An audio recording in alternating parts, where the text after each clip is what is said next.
Hello friends, welcome to सफलता मंत्र। दोस्तों, आज शाम की क्लास में आप सभी लोगों का बहुत बहुत स्वागत है। और जैसा कि आप सभी को पता है, मुख्य रूप से आपकी सुपर टेट यूपी टेट की तैयारी प्रारंभ हो चुकी है और आप लोग बहुत अच्छे ढंग से क्लासेस से जुड़ रहे होंगे। इन्हीं क्लासेस के अंतर्गत आपको डेली अलग अलग सब्जेक्ट के क्वेश्चंस, प्रैक्टिस सेट और चैप्टर वाइज क्लासेस कराते रहते हैं। तो आज शाम की क्लास में आपको शिक्षण कौशल, जी हाँ दोस्तों, शिक्षण कौशल की जो कि हम लोगों की पहली क्लास है और आपके सुपर टेट में सीधे सीधे शिक्षण कौशल के नाम से आती है। बाकी आपके सभी एग्जाम्स में बाल मनोविज्ञान के अंतर्गत पूछा जाने वाला टॉपिक है। इसका पहला प्रैक्टिस सेट कवर करेंगे, इंपॉर्टेंट क्वेश्चंस आपको पढ़ाए जाएंगे। आप लोग अच्छे ढंग से क्लासेस से जुड़ जाइए और अगर आप लोगों को टीचर बनना है, जुनून है टीचर बनने का, तो आज से ही तैयारी में लग जाइए। कल सुबह 9 बजे से आपकी प्रॉपर लाइव क्लास स्टार्ट हो जाएगी। पूरा सेटअप तैयार कर लिया गया है। करेक्ट 9 बजे आप लोग क्लास से ज़रूर जुड़िएगा। दोस्तों, आपका स्वागत है, आप सभी लोगों का इंतजार करेंगे। करेक्ट 9 बजे लाइव क्लास में चैनल को सब्सक्राइब कर लीजिएगा। टेलीग्राम का लिंक नीचे दिया गया, वहाँ पर आपको लिंक शेयर कर देंगे। व्हाट्सएप का भी लिंक दिया गया, ज़रूर जुड़ते रहिएगा। तो दोस्तों, पहला सेट है, देख लीजिएगा। फिर इसकी अन्य क्लासेस हम जल्द ही कवर करेंगे। तो चलिए, क्वेश्चन नंबर 1 आपके सामने देखिए। यशपाल समिति ने प्राथमिक शिक्षा के लिए निम्नलिखित गुणवत्ता मापदंडों का सुझाव नहीं दिया था। यानी कि यशपाल समिति जो आई थी, शिक्षा से रिलेटेड समिति थी। इस समिति के अंतर्गत किस गुणवत्ता से रिलेटेड कौन सा पॉइंट नहीं बताया गया था, वो आपको बताना है। सरल अध्यापक शिक्षा कार्यक्रम, विद्यालयी ग्रेड में प्राप्त श्रेणी, समाज में प्रतिशतता या फिर उपस्थित प्रतिशतता। तो दोस्तों, जो गुणवत्ता मापदंडों के अंतर्गत सुझाव नहीं दिया था, वो आपका ए नंबर ऑप्शन सही हो जाएगा। सरल अध्यापक शिक्षा कार्यक्रम यशपाल समिति के अंतर्गत नहीं दिया गया था। इसके पहले आपको याद रखना पड़ेगा दोस्तों, यशपाल शिक्षा समिति जो बनाई गई थी प्रोफेसर यशपाल जी की अध्यक्षता में 1992 में बनाई गई थी। शिक्षा को नए रूप में बदलने के लिए कुछ सुझाव दिए गए थे, कुछ परिवर्तन किए गए थे। वो यशपाल, प्रोफेसर यशपाल जी की अध्यक्षता में किए गए थे, इसलिए इस समिति का नाम रखा गया यशपाल समिति। क्वेश्चन नंबर 2 भी आपका इसी समिति पर आधारित है। क्या दिया गया? यशपाल समिति के बारे में क्या सत्य है? तो इनमें से आपको बताना कौन सा कथन सत्य दिया गया। बस्ता भारी नहीं होना चाहिए, पाठ्य पुस्तकें विद्यालय की संपत्ति होनी चाहिए, गृह कार्य का बोझ नहीं होना चाहिए, प्राथमिक कक्षा की सभी पाठ्य पुस्तकें अवधारणा आधारित होनी चाहिए, उपरोक्त सभी।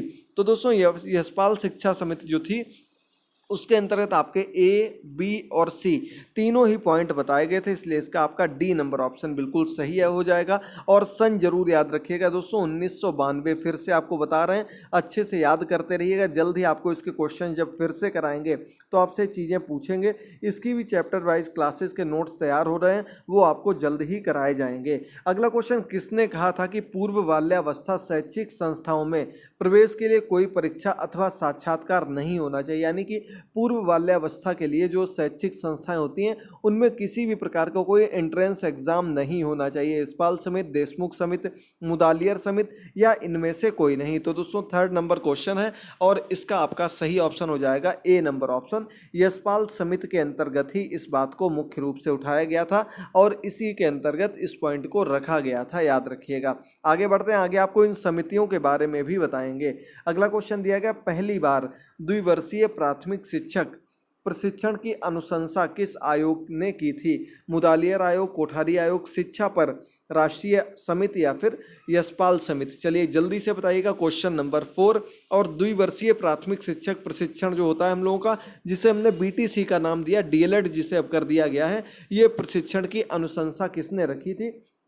तो दोस्तों, मुदालियर आयोग के अंतर्गत रखी गई थी। इसका आपका सही ऑप्शन हो जाएगा दोस्तों ए नंबर ऑप्शन, याद रखिएगा। आगे क्वेश्चन में आपको सन दिए गए, इसी वजह से हमने आपको उस क्लास में उस क्वेश्चन में सन नहीं बताए थे। यहाँ आपको चूज करना है कि कौन सा कथन सही दिया गया, कौन सा सन सही दिया गया है। राधा कृष्णन आयोग, ये आपका 1948-49, मुदालियर आयोग 1952, कोठारी आयोग 1964-66 या फिर उपरोक्त सभी। तो दोस्तों, ये जो आपके सामने सन दिए गए हैं, बिल्कुल सही सन दिए गए। राधा कृष्णन आयोग ये आपका 1948 में आया था, मुदालियर आयोग 1952 में आया था। इसी में ऊपर आपका बताया गया था, अभी जो क्वेश्चन था आपका बीएलएड बीटीसी वाला। इसके बाद कोठारी आयोग 1964-65 में आया था। तो यानी कि 5 नंबर क्वेश्चन का आपका डी ऑप्शन बिल्कुल सही हो जाएगा, याद रखिएगा दोस्तों। अगला क्वेश्चन क्वेश्चन आपके सामने है, इसमें आपको बताना कौशल विकास पर बल दिया गया है। कौशल विकास पर बल किस कमीशन या समिति के अंतर्गत दिया गया है? ये आपकी जो ब्रिटिश शासन के अंतर्गत समितियां बनाई गई थी उनका बात हो रहा है। हंटर कमीशन, सैंडलर आयोग, हर्टांग समिति या उपरोक्त में से कोई नहीं। तो बताइए जल्दी से, कौशल विकास पर बल किस में दिया गया था? तो 6 नंबर क्वेश्चन, और इसका आपका ए नंबर ऑप्शन सही हो जाएगा। दोस्तों, हंटर कमीशन के अंतर्गत आपका कौशल विकास पर बल दिया गया था, और ये आया कब था? तो इसका आपका आंसर हो जाएगा 1882, 1882 में आपका हंटर कमीशन आया था। हंटर कमीशन के बाद आपका आया था सैंडलर आयोग। सैंडलर आयोग कब आया था? तो ये आपका 1904 में आया था। सन जरूर याद रखिएगा, 1904 में सैंडलर आयोग आया था। ये विश्वविद्यालय आयोग के नाम से भी जाना गया। विश्वविद्यालय को लेकर इसके अंतर्गत बात की गई थी, बदलाव किए गए थे। इसके बाद आपका आया हर्टांग समिति, और इसका सन था आपका 1929। तीनों आपको सन याद रखने, बाकी आपकी जब प्रॉपर क्लासेज चैप्टर वाइज कराई जाएंगी तब आपको ये सब चीज़ें कवर कराएंगे। चलिए बढ़ते हैं हम लोग 7 नंबर क्वेश्चन पर। हंटर कमीशन की विशेषताएं थीं। हंटर कमीशन की कौन कौन सी विशेषताएं थीं, देखिए जल्दी से। विद्यालयी परिचर्चा को विविध रूप देने और व्यावसायिक शिक्षा आरंभ करने का यह प्रथम प्रयास था। दूसरा, इसकी अनुशंसा पर मेडिकल की पढ़ाई शुरू हुई। तीसरा आपका, इसने प्राथमिक शिक्षा पर बल दिया था, या फिर उपरोक्त सभी। तो दोस्तों 7 नंबर क्वेश्चन है, और इसका आपका सही ऑप्शन कौन सा हो जाएगा?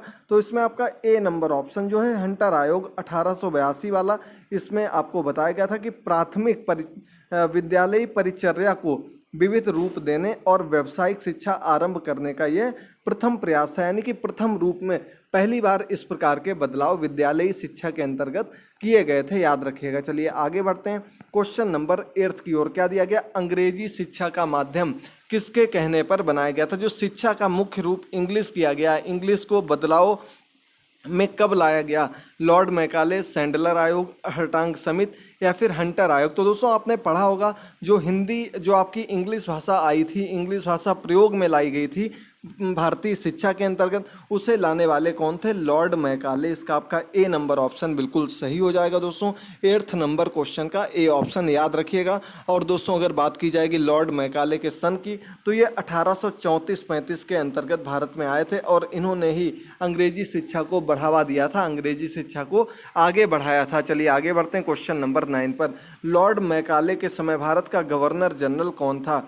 William वेंटिक, Lord Cornwallis, Lord Auckland या फिर चार्ल्स मैकफॉग। चलिए बताइए जल्दी से, जो भारत का गवर्नर जनरल जो था उस समय लॉर्ड मैकाले के समय, यानी कि 1835 में, वो था ए नंबर ऑप्शन विलियम वेंटिक। याद रखिएगा, ए नंबर ऑप्शन बिल्कुल सही हो जाएगा। अगला क्वेश्चन है 10 नंबर क्वेश्चन। औपनिवेशिक काल में शिक्षा के मद में बजटीय अनुदान कब दिया गया? औपनिवेशिक काल की यहाँ पर बात हो रही 1772, 1792, 1813 या फिर 1835। क्वेश्चन नंबर 10 है, तुरंत आंसर करिए, समझते रहिए और आंसर करते रहिए। तो इसका सही ऑप्शन हो जाएगा दोस्तों सी नंबर ऑप्शन। 1813 में आपका औपनिवेशिक काल में शिक्षा के लिए बजटीय अनुदान देना प्रारंभ कर दिया गया था, यानी कि शिक्षा को बढ़ावा दिया जाने लगा था, बजट में इसको जोड़ा जाने लगा था, इस पर खर्च करने लगी थी सरकारें। याद रखिएगा दोस्तों, फिर से आपको बता रहे हैं, कल सुबह 9 बजे लाइव क्लास होगी, और पहली लाइव क्लास हम लोग की जो होगी ईवीएस की होगी। इसके पहले भी लाइव क्लासेस की थी, लेकिन कुछ प्रॉब्लम हो रही थी, लेकिन अब बिल्कुल सही कर दिया गया सब कुछ। आप लोग जरूर अच्छे से जुड़िएगा, क्लासेस को देखिएगा। अगला क्वेश्चन आपके सामने दिया गया, निम्न में से कौन सा मूल्यांकन के त्रिकोण का भाग नहीं है? मूल्यांकन के त्रिकोण का भाग इनमें से कौन सा नहीं है? शैक्षिक उद्देश्य मूल्यांकन, शिक्षक अनुभव या फिर अधिगम अनुभव। तो दोस्तों मूल्यांकन का त्रिकोण, यानी कि मूल्यांकन जो त्रिस्तरीय त्रिरूपीय होता है, उसमें कौन से 3 हैं? एक जो नहीं है उसी को हमको अलग कर देना है। तो 11 नंबर क्वेश्चन का आपका सी नंबर ऑप्शन, शिक्षण अनुभव इसके अंतर्गत नहीं आता। शैक्षिक उद्देश्य हो गया, मूल्यांकन हो गया और अधिगम अनुभव, ये तीनों इसके अंतर्गत आ जाते हैं, लेकिन इसका आपका सी नंबर ऑप्शन सबसे अलग हो जाएगा, इसे हम अलग कर देंगे। अगला क्वेश्चन 12 नंबर क्वेश्चन है, देखिएगा जल्दी से। निम्न में से कौन सा मूल्यांकन का प्रकार नहीं है? मानक, निर्माणात्मक, योगात्मक या फिर सीसीई।